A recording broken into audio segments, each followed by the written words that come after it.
Hello and welcome to the Arise interview, where we take time to reflect on the big stories from the news and on the fortunes and affairs of the world in an hour of conversation with commentators, analysts and thought leaders. I'm Charles Anyegolu. Coming up in the next 60 minutes, the arts have long been a basic staple in a variety of mental health and addiction treatments, from painting and pottery to music therapy.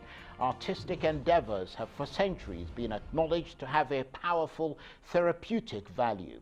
One art form that's long been overlooked, though, is improv theatre. Drama, acting and participation in improv theatre may have just as much, if not more, therapeutic value than many other art forms for a variety of reasons. We'll discuss the transformative effect of improv theatre and how it's bringing people back from the brink in Nigeria and around the world in a moment. So, how can people be taught to improvise their way out of anxiety and improve their confidence and self-esteem? Well, imagine this.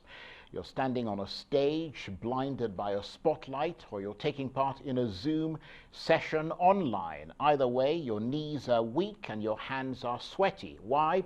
Well, because someone in the audience or in your Zoom group has called out a random word, and you're having to immediately react and come up with a sketch or skit. This is improv, which, as you may know, is the unscripted theatre form that seems like it would cause rather than cure anxiety. But around the world, people with mental health conditions are signing up for special improv courses. In Nigeria, such courses are run by PlayBack Nigeria, an organization that uses the techniques and practices of the stage art to boost confidence and teach new skills. We'll speak to the CEO of PlayBack Nigeria in a moment, but first, here's a little snippet of how it works. You are a chip in the bag, but we still see you. So you guys already know each other, and you are assuming the relationship. All right, action. Hello, Kamsa. Hello, Chips. What are you made of? I'm made of spicy peppers and tomato. Well, I think I'm made of potato, but I'm not so sure. Well, we're still going to be eating at the end of the day, so it doesn't really matter. Was Abdomanan. Then the tortoise invited the rabbit to his house for a meal. Oh. And then it was Benga's line. What did they do?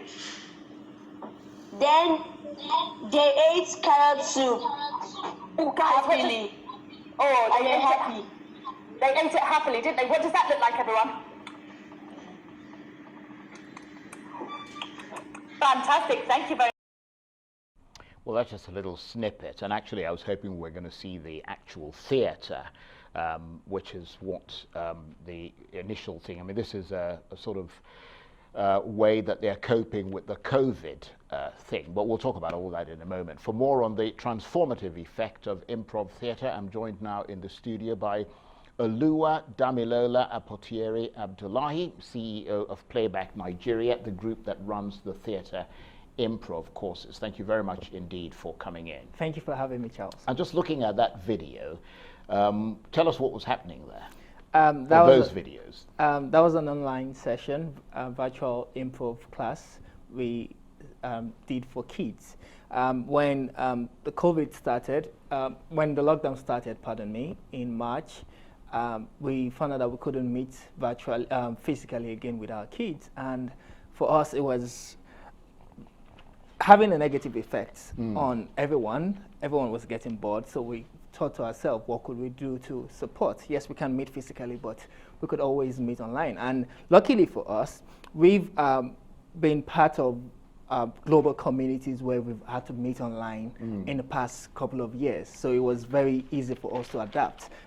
Much harder for Nigerians to actually adapt online because of internet and a lot of other things. So what we had there was one of the trainings we've had since April to date, where we had kids from all over. We had kids from India, Italy, Spain, the US, the UK, Nigeria, South Africa. We had couples of trainings with them. We had storytelling theater online. That was an improv theater performance online. So we also partner with an organization which was just created called the Global Play Brigade. Global Play Brigade was founded to support people globally using play as a form of therapy. So we meet online, several gatherings where we meet online and we gather people who haven't played before, adult children. I particularly on PlayBack Nigeria, we work mostly with children. Right. And then we train them using improv theater. In that scene, they were creating a scene between the hot sauce and the potato. So bringing up performances. Improv theater is a kind of theater where there is no script, there's no prior rehearsal. The actors build up the scene on the spot in front of a live audience. And before the end of this show, we will do improv theater together. Okay, well, that should be interesting. I hope it's not a test. And as long as it doesn't involve mathematics, it doesn't. We'll be fine. But I mean, it's interesting because that type of community theater, which is really what it is, it's a form of improv, sort of community theater productions that you normally stage, you would normally do it with an audience. Yes.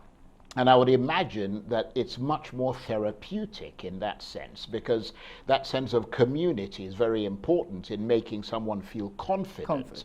And, you know, being with their peers and all the stuff and establishing healthy emotional connections and so on. How much has the fact that you've now moved your proceedings online altered what you do? I mean, has it done so for good or for bad?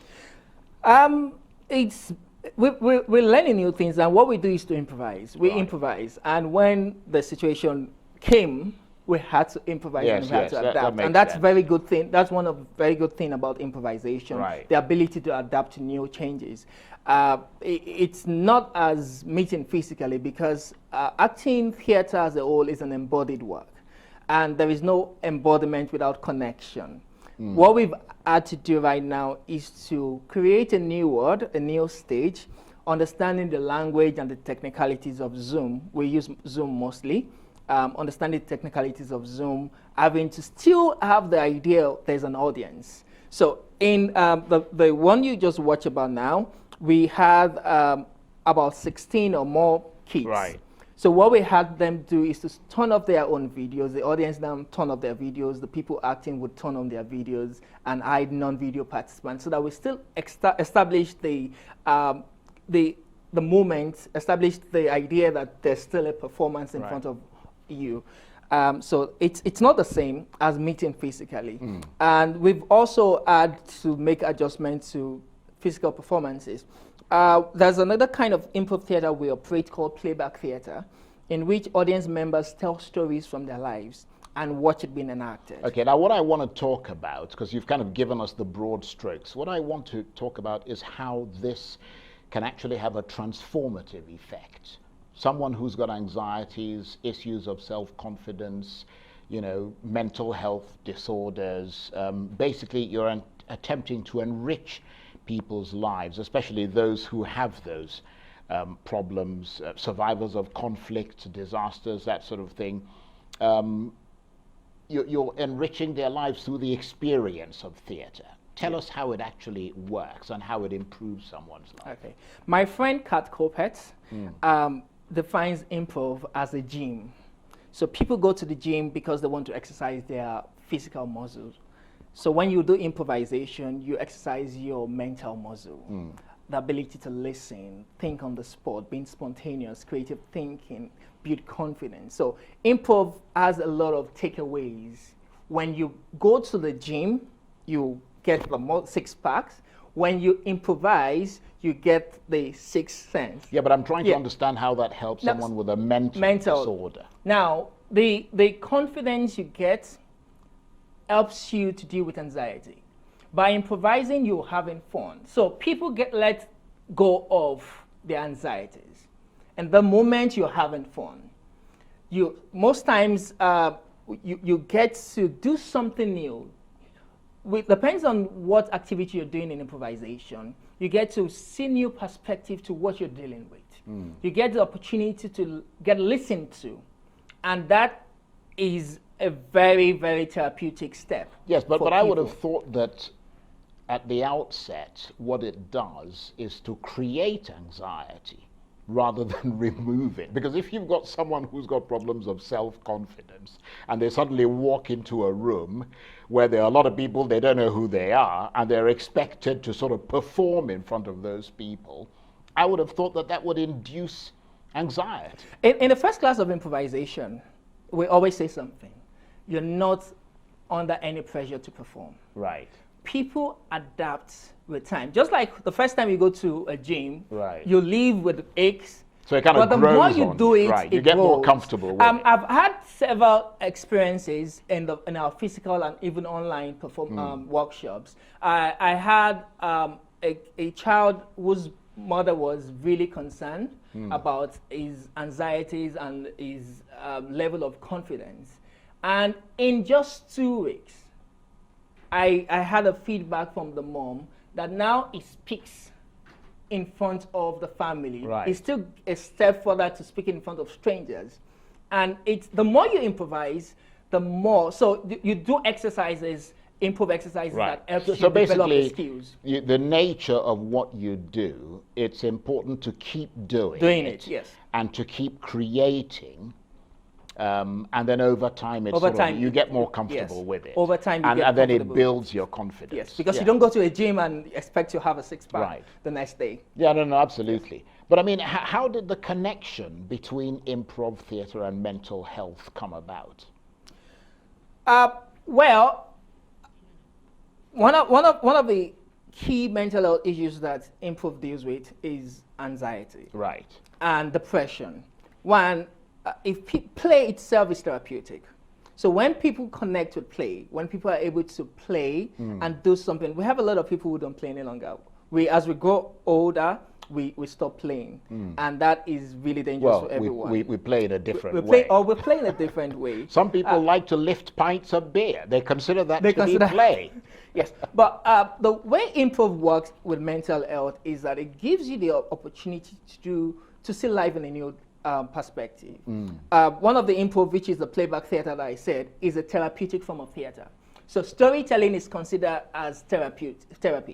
So people go to the therapist abroad and talk about moments from their lives. In playback theater, you have the opportunity to share moments from your life, and not just that.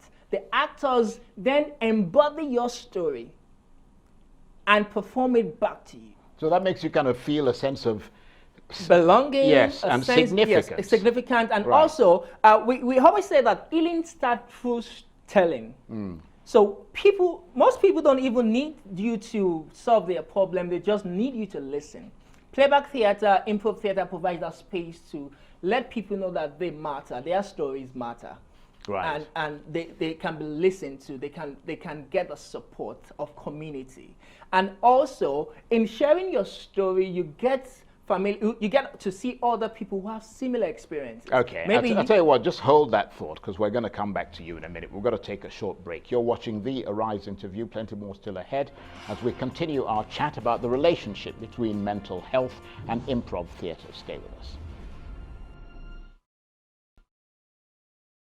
Welcome back to the Arise interview. I'm Charles Anyegolu. Now, theatre is a big part of mainstream culture around the world, with big ticket productions taking place on Broadway in New York, the West End in London, the National Theatre in Lagos, and other major venues. But today, our spotlight is turned not on the mammoth theatre shows, but on the community of arts and culture producers who are often not celebrated on the red carpet, but whose work is vital in providing support for those who feel they've been cut adrift by conflicts, disasters, etc., and are living with anxiety and other mental health problems as a result. One such community group is PlayBack Nigeria, an organization that focuses on arts and culture as a means of rehabilitation for those who've suffered the trauma of conflict, natural disasters, and some form of anxiety or dislocation.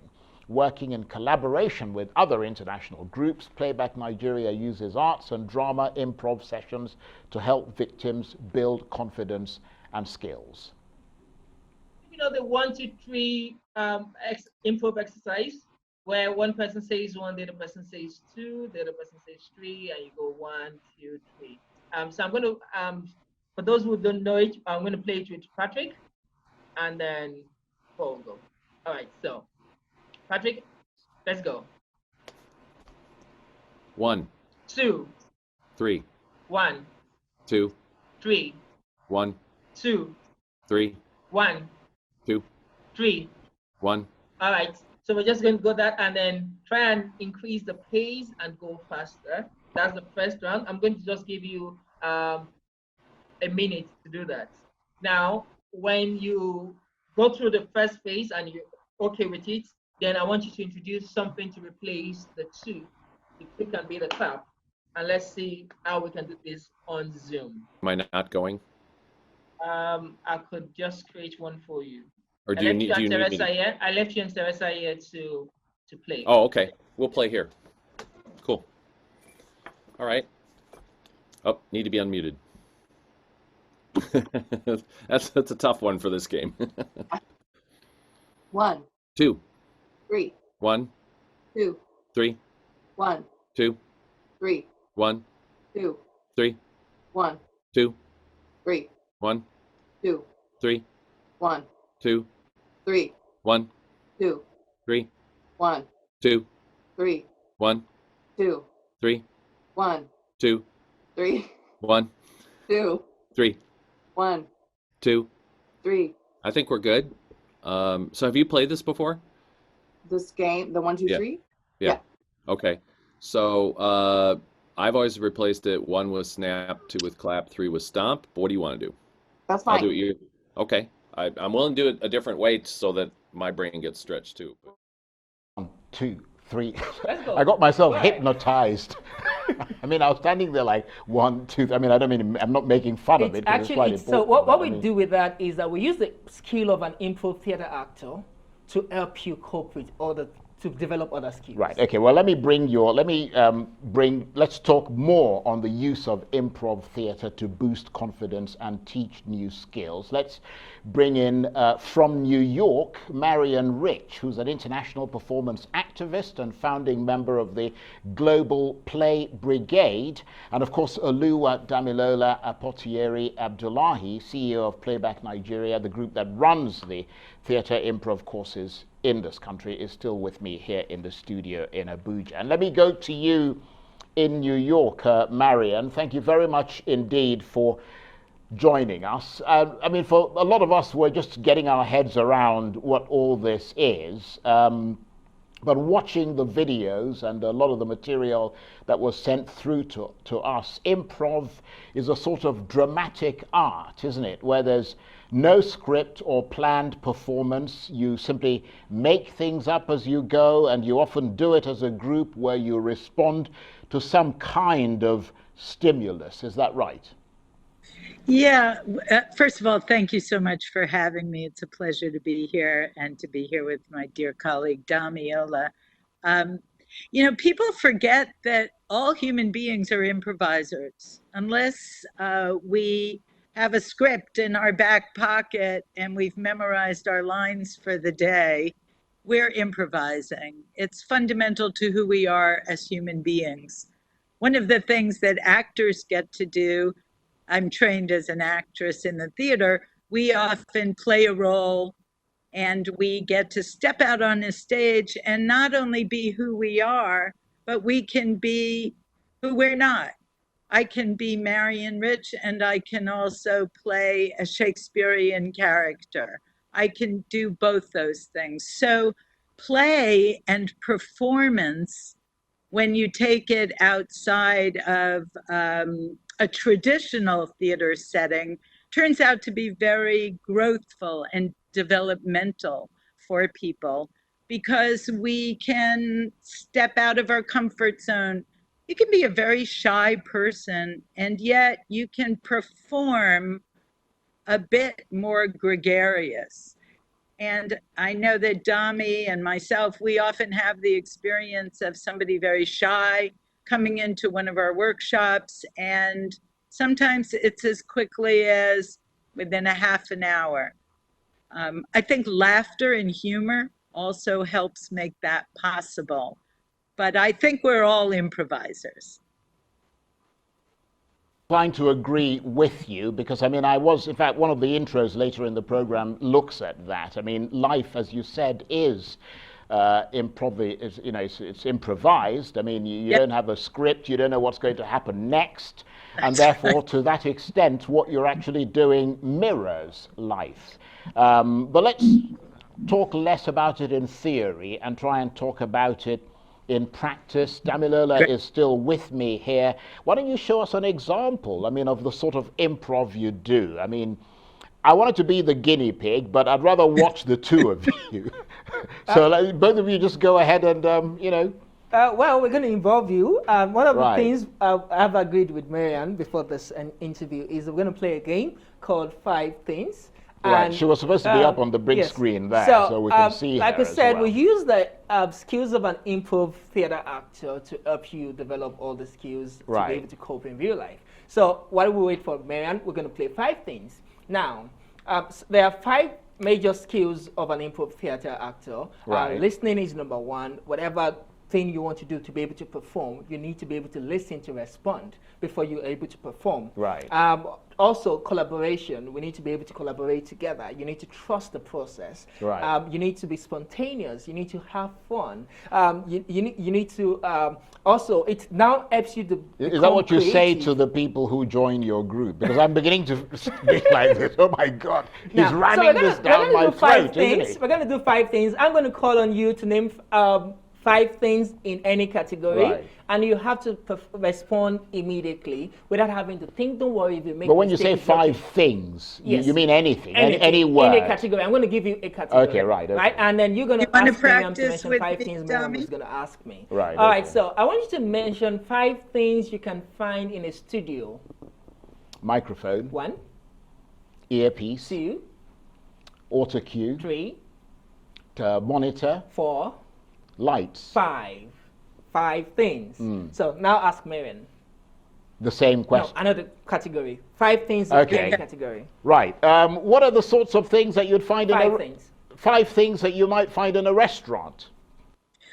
Food, a fork, a knife, a plate, a cook, and a waiter. 5 things. Okay. So what happens next then? Marian, ask me. Dami, It's a warm-up to our performance. What are 5 things that can happen in the weather? It could rain. It could be very dry. It could be very sunny. It could be just normal, and I could just sleep in a very cold weather. So that's 5 things. Right. Now we're going to perform together. Give us any. Just bear in mind that we've got about 45 seconds before we take a break. Give us any location. London. London. A particular place in London. Hertfordshire. Well, Hertfordshire is not in London. Let me just say West End. Give like a restaurant, anything. Okay, the Shard. What's the Shard? The Shard is a restaurant. I mean, it's a tall building with different shops and hotels and restaurants. Man, are you ready? Of course I am, Dami dear. Really apologize for this, but we're actually out of time, so we're going to have to take a break. But we will continue when we come back. You're watching The Arising. Still ahead as we continue our chat about the use of improv theatre to deal with anxieties and mental health issues. Welcome back to The Arise interview, where we speak to the newsmakers as well as ordinary people doing extraordinary things around the world and featuring the voices at the heart of the stories.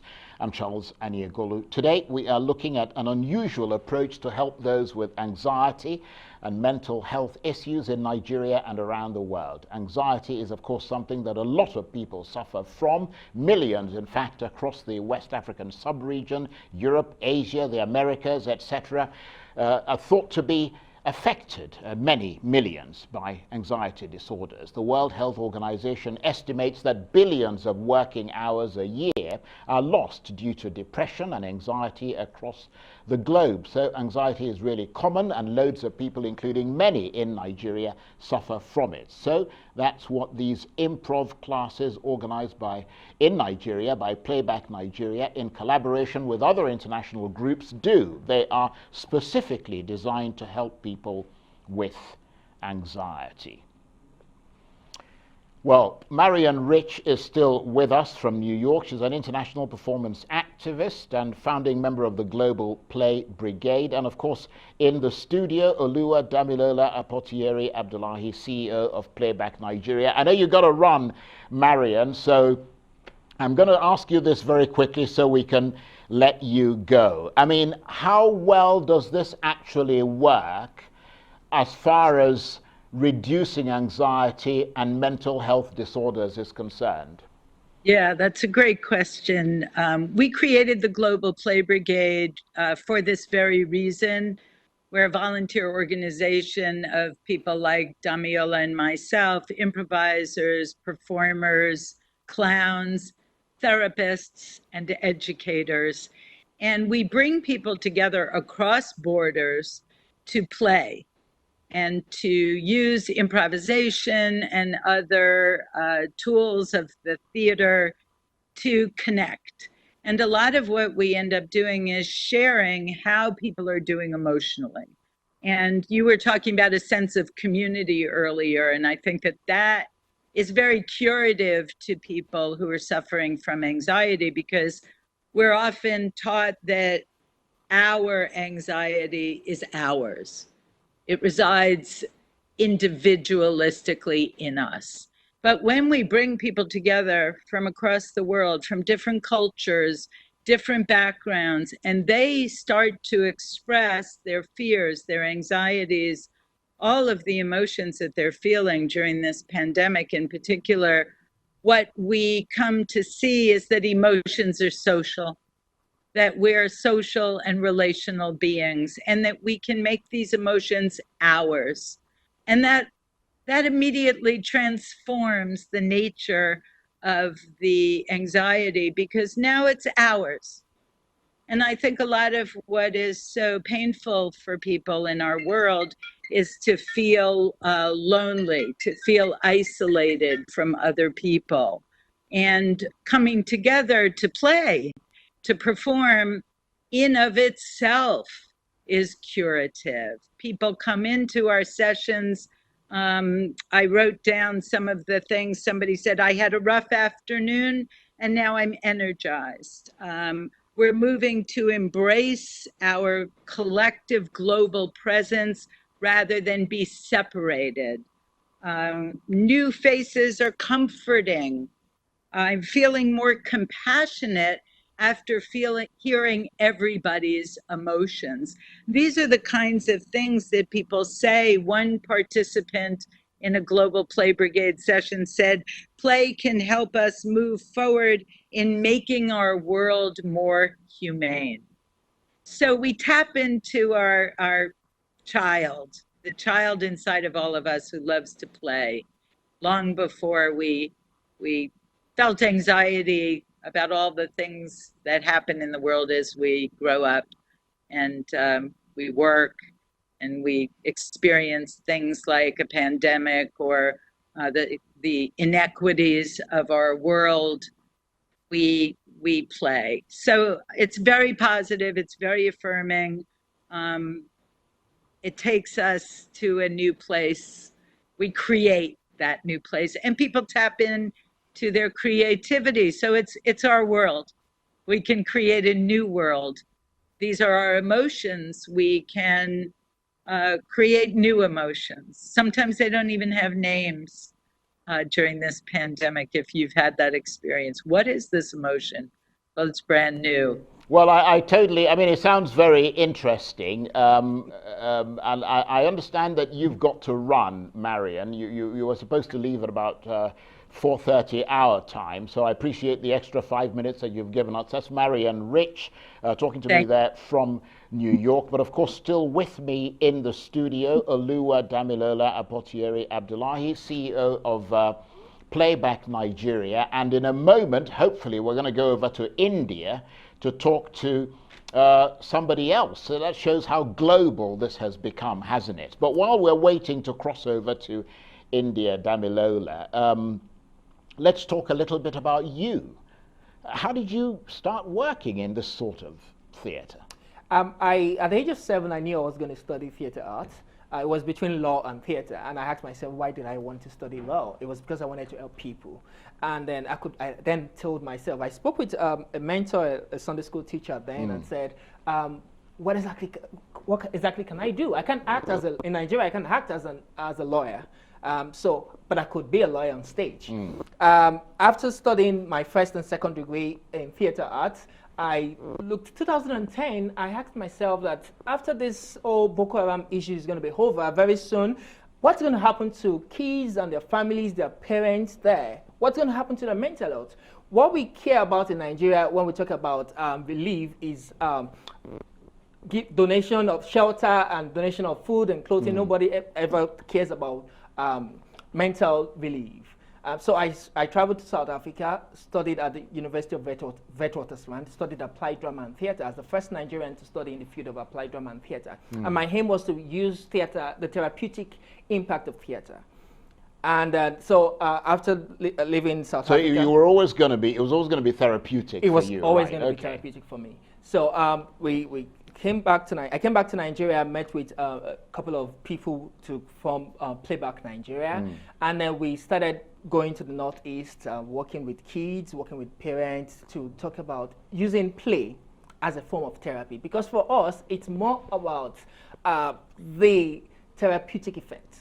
It's more about, when we talk about psychosocial support, I remember when we got to, about 4 years ago, when we started going to Maiduguri, what we met as psychosocial support was people just playing football and just playing game. It's not about that. It's about developing life skills using experimental and experiential approach. And how long have you been doing this in Nigeria? In Nigeria, PlayBack Nigeria started in 2015. Right. However, before 2015, way back to 2011, I've been doing a lot of work with my organization, doing theater to talk about issues that affect children. In 2012, I wrote my first play called The Invisible. The Invisible actually highlighted the plight of street children. We had it at the National Theatre and all 6 different states in Nigeria, then taking the play around to talk about the plight of street children in Nigeria. 2013, we did a course to talk about the plight of children living with HIV. And a lot of plays like that was, and this was not something which started in 2011, by the way. It went through a process of growth. As far back as 1997, when I was in GSS 1, I was doing play. Maybe I knew that I wanted to do theater to help people. Right. I was a child rights activist. I was a member of the Nigerian Children's Parliament. I was also a member of the British Council Connecting Future Project and the Belongings Project. So I was doing a lot of work. I was tired of going for conferences and people just slip off because of speeches. The Convention of the Rights of the Child. You wanted to put it into I wanted to put it into action. Okay, well, let me ask you this. How do you measure your rate of success? I mean, obviously, you know, you're not going to save everyone, or you're not going to make the difference in everyone's life. So it must be about balance. How do you know when you've achieved that? Feedback. Right. Feedback. We've had a lot of, I would still go back to the Northeast. We've had a lot of kids. We've worked directly with over 10,000 kids. Okay, my next question was going to be how many people actually access what you do? So 10,000 children across Nigeria. Across Nigeria, we've worked with over 20,000. Right. But in the last 3 years, we've worked directly with children in the Northeast. In 2017, I organized a media camp for 170 kids from 7 local governments in Borno State. We camped them in Maiduguri, teaching them theater and drama. For some of those children, or all of those children, it was the first time they were going to leave their families in conflict. First time in their life, leave their family to camp at the University of Maiduguri, and we stayed there for about a week, learning how to use theater and media for their personal development. And another question is, how do I know when I'm successful? It's something you can actually read. I told you about, I'm not allowed to mention names, I told you about a child in this Abuja whose mom actually brought in was very shy. By the time the child spent 2 weeks with us, he had developed a level of confidence. I had a 4-year-old but I also. mean, yeah, sorry, go on. I had a 4-year-old also who was very, very shy. I wish we actually played that video. It was one of the videos I submitted. Abigail was when by the time she was leaving before the COVID-19 lockdown, she was performing, a 4-year-old performing. But the problem, of course, is that your thing, to some extent, is temporary, isn't it? I mean, there needs to be, therapy sometimes needs to be sustained over a very long period of time for it to actually really take hold. Because, for instance, I'm thinking of those IDP camps, for example, in Borno State, in the north and so on. I mean, they don't have, for example, now, I mean, many of them don't have access to, computers and the internet and that sort of thing to be on Zoom. You see what I mean? So how do they keep their participation active? So one of the things is, once you gain the skill, it becomes a part of you. Once you have the skill and you practice it, you don't need more than 2 people to practice improvisation. I can do improvisation with you, and it becomes part of you. So you for the teach rest of them, your life. and then they do it themselves. So also, one of the things I do, next week Saturday, for example, I'm going to be doing an online performance, playback theater performance for teachers, to talk about the theme is stories of teaching in the times of COVID. Having them share their personal experiences, their stories, their memories, their moments from teaching online. And one of the key things I do is now to leave these mentors, teachers, community volunteers with the skill to be able to support their community. And that's one very good thing about improvisation. They're able to practice. I understand your colleague in India is ready to join us, but I think what we'll do is that we'll just take this to a break, and then when we come back from the break, because it'll be a bit silly to put him on and then a minute later we're off on a break.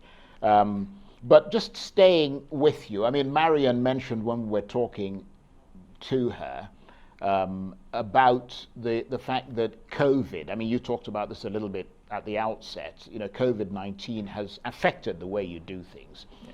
But that in itself creates its own anxieties. Right. So yeah, it's an opportunity, but do you discuss cases that are related to COVID-19 and how it affects your participants? Is that something that you do? So what we do basically is that we work with the communities themselves. Right. So we work with a group of teachers, we work with community members, ordinary people, frontline workers, and we perform with them.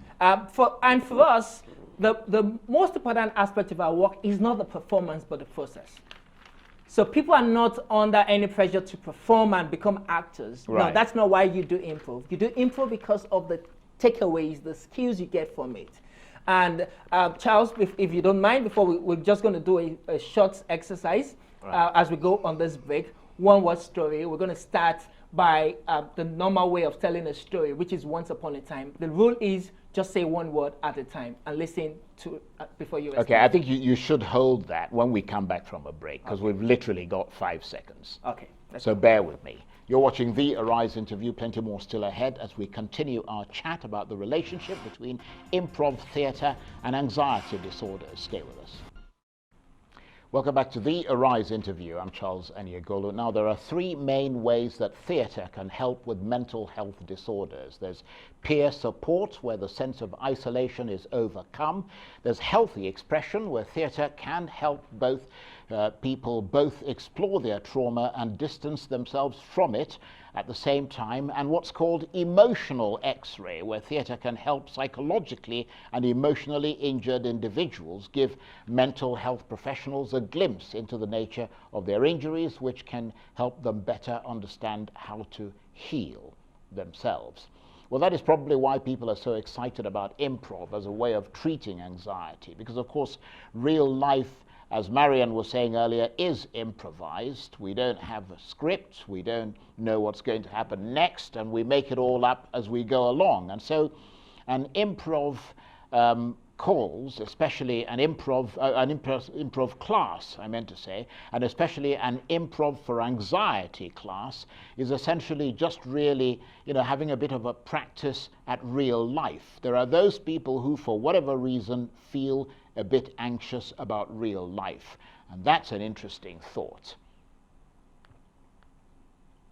But with me, let's go to India now, online. Ranji David, who is the founder of Organization Theatre India. He's in Bangalore, and here in Abuja, Damilola Apotieri-Abdulai, CEO of PlayBack Nigeria, the group that runs theatre improv courses in Nigeria. And thank you very much indeed, Ranji David, for joining us. I understand you're in Bangalore. And just before we actually get into that, I mean, I'm curious because we just heard that over the past 24 hours, there's been one of the highest spikes of coronavirus infections in India. How does that affect this work that you do?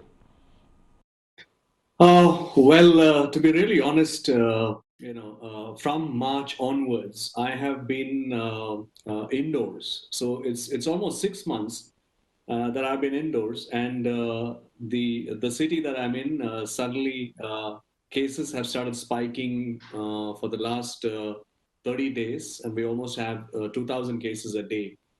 But that apart, what's really keeping me going, and the rest of our theater and storytelling community and playback theater community, is the fact that we are, continuing to do our work virtually, continuing to hear the stories of people around us, continuing to listen to stories of people from across the globe, continuing to connect to actors from across the globe. And Damilola has initiated one such an initiative, which is to bring actors from across the globe together into one single community called Playback for Playbackers. And we are a group of around 12 playback actors from 10 different countries, meeting every Tuesday, connecting, sharing, playing back, and also once in a while performing in social improv to audiences, not only in India, but also across the globe. What I'd like to do, I think Damilola was mentioning earlier that he wanted to do a performance, again, to illustrate how this actually works. So take it away, Damilola. So what are you grateful for, Charles? What am I what? What are you grateful for? What am I grateful for? Yes. Well, I had a jolly nice breakfast this morning. Could you tell us more about the breakfast? Scrambled eggs, a bit of Nigerian moi moi, which I quite like, and a cup of tea. All right. Charles' story of grateful for breakfast. Ranji, let's play back. Let's watch. In which form do you want to do, Damilola? Flute sculpture. Do you want to do a poetry? Do you want to do a physical theater? Do you want to do a chorus? Flute. Sorry? Can you hear me? Yeah, say it again. Let's do flute sculpture. Let's watch. What was the response of, what was his response? What was your response again? Okay, what was my response? Okay, what I said was that I had a nice breakfast this morning of scrambled eggs, Nigerian moi moi, and a cup of tea. So grateful for breakfast.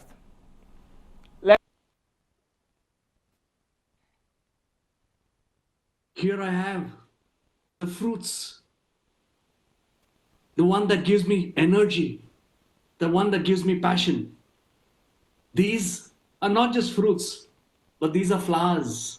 These are petals, and these just fly away. They not only nourish, but also help nourish the world around me. As these petals fly away, I watch these petals become kites and go up into the sky, and they gather all across the globe around me and bring a ray of hope to my people. And slowly, I realize these clouds form a cloud of joy and rain happiness into people. So what we've just done is that we just played back moments from your story. And like I said earlier on, storytelling is actually therapeutic. And with playback theater, people tell stories from their lives. So we start with a warm-up, just very something simple. How are you feeling today? Before we go into deeper stories. Because in playback sessions, it's not easy to have people just talk about, especially when they're coming into a new community. But with a ritual, following the ritual of the warm-up and go gradually, people get the opportunity to express To be honest themselves. with you, just listening to you and Ranji there in Bangalore, I mean, I can imagine that if I was someone maybe displaced in an IDP camp, feeling isolated, feeling unwanted, anxieties, that I would actually feel quite joyful and you know, pleased that, you know, people like you have come in and have taken my story and are turning it into something, you see what I mean? Something very interesting. So to that extent, I'm beginning to see how this might work. All right, and another thing is this. You wanted to see improvisation, so we're going to do improvisation with you. So what would ask an audience member in a playback theater, in an improv theater, is give us a character. So I'm giving you a character right now. You're my son, and I'm your father. Let's watch. Action, Charles. Okay, well, father, I mean, you haven't paid my school fees. What's going on? Richard, you are 23 years old. You should start working. But Dad, I mean, for God's sake, you know how difficult it is to get a job in Nigeria. Richard, I gave you my card to go see my friend at NNPC. Well, did you go? I did, but he's not a very nice person. And besides, there were so many things I had to go through to get to him. Because he told me you're busy looking at his secretary. Richard, you should be serious. Well, I have to admit his secretary was quite a stunner. Scene. Right. Thank you. So that's improvisation. Right, okay. Well, I can actually see myself going for the secretary in real life. But yeah, I mean, beyond that, I'm just joking, of course. So, you know. But yeah, it really is very interesting. I mean, I can see how that would make someone who doesn't normally experience this sort of thing, you know, really make them feel like there's something interesting. So we've got about a minute and a half left, Ranji. Let me come to you in Bangalore. I mean, how big is this in India? How many people would you normally sort of be dealing with? What sort of size of community are we talking about? Playback theatre and improv theatre in India largely was around the themes of social change and also for done for communities and actors and for performers. But now, you know, I run a company called Organizational Theatre, and where we use theatre for organizations to bring about a change in an organization. So it could be Arise News, a group of people from Arise News are going through a lot of difficulties and challenges, and we do workshops and performances for them. So the improv is not only going into communities and spaces and individual people, but also in those areas where it's larger and wider, where in communities where we feel people who are well off and extremely rich do not have mental and emotional challenges, actually do need a lot more support. Okay, well, I have to say it's been an absolutely fascinating, you know, last hour or so, talking to you, Ranji, in India, and talking to Marian, who was in New York, and of course Damilola, who is here in Abuja. Thank you very much indeed to all of you. That's it for this edition of the Arise interview. Do join us again tomorrow from me and the entire team here in Abuja, in New York, and in Bangalore in India. Bye-bye, and thank you for watching.